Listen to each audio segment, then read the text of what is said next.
sorry if I'm the first person to ever tell you that's not good to your perfectionism, but that's not good, okay?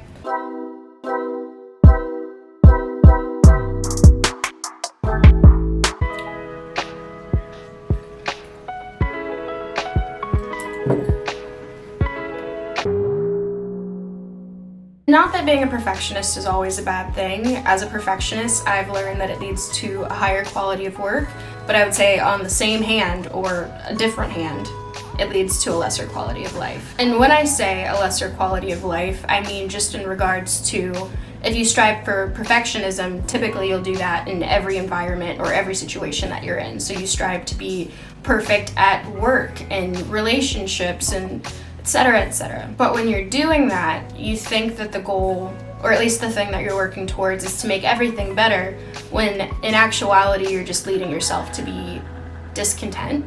And when you are someone like that and you make a mistake at work, you're like, oh wow, like even though I do everything perfectly most of the time, I made a mistake today, like I'm not a good employee. And it's natural to do this, because something that I learned recently is that we have a negativity bias.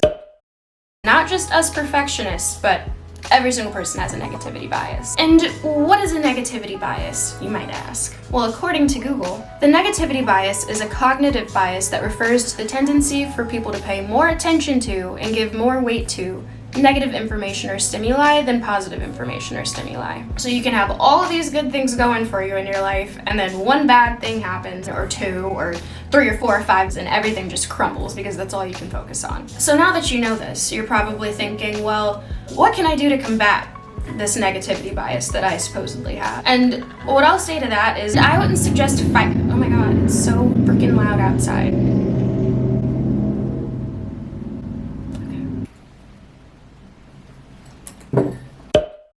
And I'm not even asking you to combat your negativity bias, because I don't think we have a choice. I don't think that that's something that is in our control. But I am asking that you be aware of it. What are all the good things? And I think I've said in videos in the past, start a journal, keep track of like the things that you're gratitudinal about.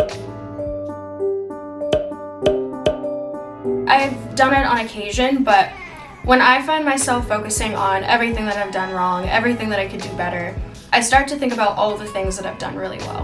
And I don't backtrack and say, oh, but I could have or should have done X, Y, Z. I just think, okay, like, yeah, I messed up at this thing today, but everything that I have set my heart out to achieve, I have achieved it. I told myself I was going to graduate high school with really good grades. I did that. I told myself I was going to graduate college with really good grades. I did that. And then I told myself I was going to get a really good corporate baddie job in advertising, and I did that. I also quit that, but I'm that girl. And I had to realize that. And I think sometimes I get focused on all the ways that I'm not that girl. But don't do that to yourself anymore. I'm sorry if I'm the first person to not praise you for being a perfectionist, but I hate you for it. You gotta stop.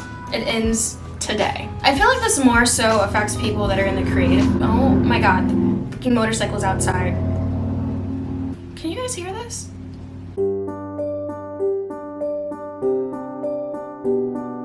I feel like this more so affects people in the creative space, because you see people that are doing what you're doing and you're like, my video or my music or my book isn't as good as that. But it's not helping you. It is slowing you down. You can never be proud of your amazing work. Don't do it. Stop being a perfectionist right now. Stop it. Just stop. I'm sending Mr. Eddie back to his class. Let's all hope he's learned his lesson. Shame, shame, shame. But once again, I've said it before and I will say it again, stop comparing yourself to other people. A lot of people tie their self-esteem to achievement. And even though you feel good about yourself when you're achieving things, after you achieve it, you're like, what can I do next? What can I... So hear ye, hear ye. That ends now. That ends today. Your negativity bias is gonna make you see all of the things that they're doing right and all of the things that you're doing wrong. Shame, shame. And at the end of the day, you don't look at other people's work in the same way that you look at your own. You see it and you're like, they did that. That was cool. I liked it. Whatever. You're not looking for their mistakes or looking for where they could have done better and like I get when it's you feel like you have to do that, and there's nothing wrong with improving yourself, but you will never be truly happy with your work if you don't learn to let go. And it's so hard. I still can't even say that like I've mastered not giving a but I'm getting really close, and I'm proud of myself. So know that for whatever work you do, people aren't critiquing it in the same way that you are. That if you make a mistake, it's not the last one, it's not the first one, there will be millions more. Don't focus on those. It is gonna slow you down, it's gonna hold you back, it's gonna make you sad. And know that if you're waiting on perfection, then you will be waiting forever. And we're not about it anymore. We're not. We've changed, you and I, because we know that regardless of what we do, I don't know. I'm so sorry. I'm trying to shoot the day after the 4th of July and people are still popping off fireworks like they were in the war. It is the 5th of July and people are still celebrating. So that's all I have for you guys today. If this sounds like you, let me know what perfectionism is holding you back from in the comments. If you're not already subscribed to my videos, then go do that. But here's to this imperfect video. I hoped you liked it.